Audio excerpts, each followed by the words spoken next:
America में लगातार होते विमान हादसों ने कई सवाल खड़े कर दिए। ट्रंप के आने के बाद लगातार विमान हादसों ने गंभीर सवाल खड़े कर दिए हैं।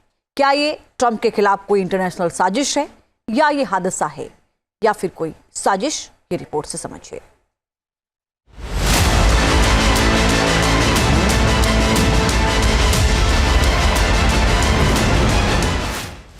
अमेरिका में बार बार गिरते विमान, एक के बाद एक हवा में होते हादसे।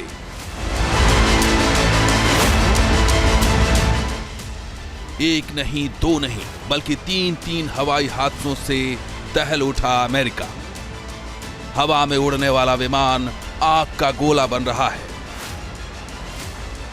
आबादी वाले इलाकों में विमान गिर रहा है। क्या यह सुपर पावर के खिलाफ इंटरनेशनल जी हां, जिस अमेरिका के बारे में कहा जाता है कि वहां की सुरक्षा व्यवस्था भेद्य है, वहां बार बार हवाई हादसे आखिर क्यों हो रहे हैं?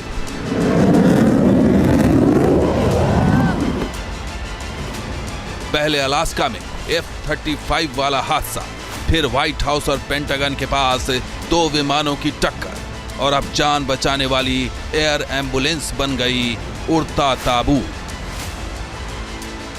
हादसे पर हादसे हो रहे हैं, दुनिया हैरान है। अमेरिका भी समझ नहीं पा रहा कि एक के बाद एक हादसों के पीछे कोई संयोग है या प्रयोग। सवाल बड़े यही है।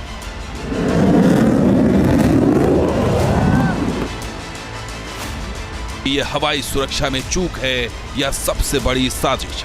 क्या ATC सिग्नल को जाम कर ये हादसे कराए जा रहे हैं?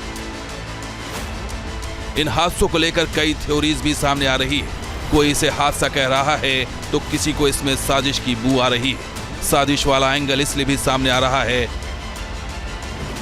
क्योंकि ट्रंप सत्ता में लौटने के बाद धड़ाधड़ ऐसे फैसले ले रहे हैं जिसने ट्रंप के विरोधियों को विचलित कर दिया है। खासकर अवैध प्रवासियों के खिलाफ एक के बाद एक फैसले और उन्हें वापस उनके देशों को भेजने के फैसले से मैक्सिको, कोलंबिया जैसे देश नाराज बताए जा रहे हैं।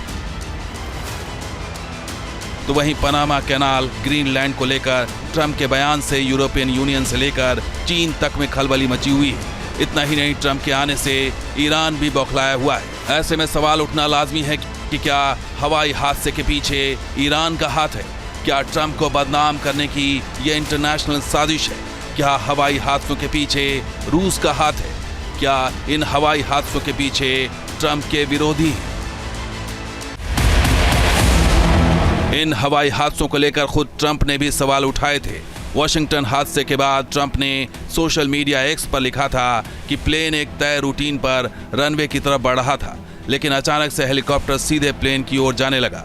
आसमान साफ था, प्लेन की लाइट्स भी ऑन थी। हेलीकॉप्टर ने अपने सामने प्लेन को देखकर रास्ता नहीं बदला। कंट्रोल टावर ने हेलीकॉप्टर पायलट को जानकारी क्यों नहीं दी कि सामने प्लेन है? इस अनहोनी को रोका जाना चाहिए था। अच्छा नहीं हुआ। Airliner coming in, American Airlines, he was doing everything right. He was on track. He was the same track as everybody else. They came in. It's probably the same track as they've had for 25 years or more. He's coming in the path. And for some reason, he had a helicopter that was at the same height, obviously when they hit, but pretty much the same height, and going at an angle that was unbelievably bad. सवाल इसलिए भी गंभीर है क्योंकि Washington वाला जो हादसा हुआ है वो पेंटागन से महज 3 किलोमीटर और 6 मिनट की दूरी पर हुआ है, जबकि रीगन एयरपोर्ट से व्हाइट हाउस महज 5 किलोमीटर की दूरी पर है। तो सवाल ये उठता है कि कहीं व्हाइट हाउस या फिर पेंटागन निशाने पर तो नहीं था। इतना ही नहीं, रूस यूक्रेन जंग के बाद से तत्कालीन बाइडेन प्रशासन को कई ऐसे इनपुट मिले थे जो ऐसी साजिश की ओर इशारा कर रहे थे। हाल ही में पोलैंड ने भी रूस पर उंगली उठाई थी।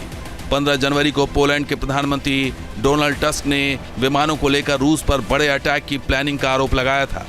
यूक्रेनी राष्ट्रपति जेलेंस्की से मुलाकात के दौरान पोलैंड के प्रधानमंत्री ने कहा था, मैं केवल इस बात की पुष्टि कर सकता हूं कि रूस ने न केवल पोलैंड के खिलाफ बल्कि दुनिया भर के एयरलाइंस के खिलाफ हवाई आतंकी हमलों की योजना बनाई थी।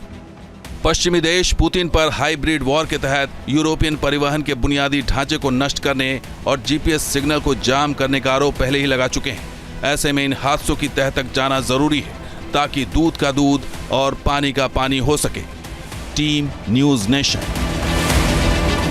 न्यूज नेशन अब व्हाट्सएप पर। खबरों के ताजा अपडेट के लिए न्यूज नेशन के इस QR कोड को स्कैन करें।